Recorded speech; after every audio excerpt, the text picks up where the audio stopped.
The Potato Man's Revolt. Once upon a time, in a small village nestled between rolling hills and vibrant green fields, there lived a humble potato farmer named Steve. With calloused hands and a heart full of dreams, Steve was known not just for his bountiful harvests, but also for his passion for potatoes. He loved them like family, nurturing them with care and affection. However, in his quaint village, vegetables were often underestimated, seen only as mere food on the plate, and the villagers paid homage solely to the mighty meat king, a tyrant whose obsession with meat left the vegetable crops neglected and unappreciated. One fateful evening, inspired by the sunset casting a golden glow over his potato fields, Steve hatched a grand plan, a revolution led by vegetables. He envisioned a world where potatoes, carrots, and cabbages would stand tall, admired for their flavor, versatility, and nutritional value.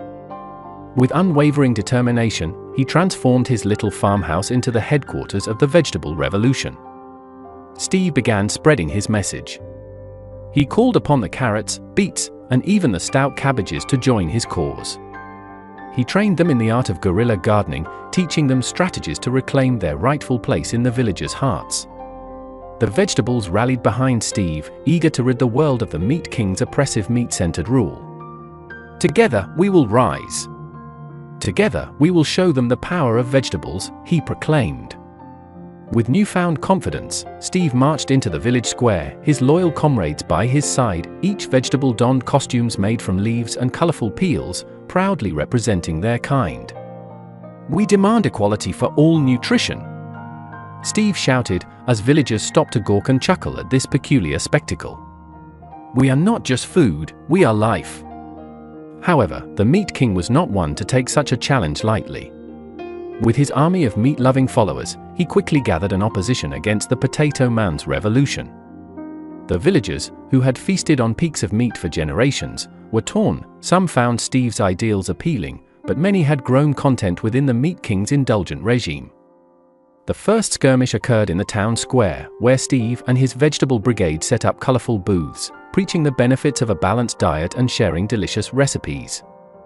They served fluffy potato cakes and vibrant salads, hoping to win the hearts of the people. At first, there was an excited buzz, and some villagers even joined the cause, brandishing banners made of lettuce and radishes. Yet, as the Meat King's thundering voice echoed through the square, rallying his followers with promises of savory meats and hearty meals, the enthusiasm began to wane. "Do not be misled by these greens," he boomed, slicing through the mist of hope like a knife through butter. "These vegetables will do nothing but wilt on your plates. It is meat that gives you strength." Peter felt the tide turning. Desperately, he called upon the wise old potato, the sage of the vegetable kingdom, who had seen many a season change.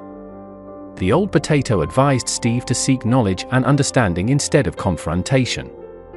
Armed with this wisdom, Steve decided to invite the Meat King to a truce, a grand feast where vegetables and meats could unite. The feast was set, a colorful spread of roasted vegetables and marinated meats, where both sides could share their flavors. But just as hope flickered in the eyes of Steve and his companions, disaster struck. The Meat King's arrogance prevailed. He dismissed the vegetables, declaring them inferior and a mere side to his grand meat dishes. In a final act of defiance, Steve stepped forward, but as he raised his voice, he was met with jeers and laughter from the crowd. In that moment, Steve realized that the revolution he envisioned was not one that could be forced upon the unwilling.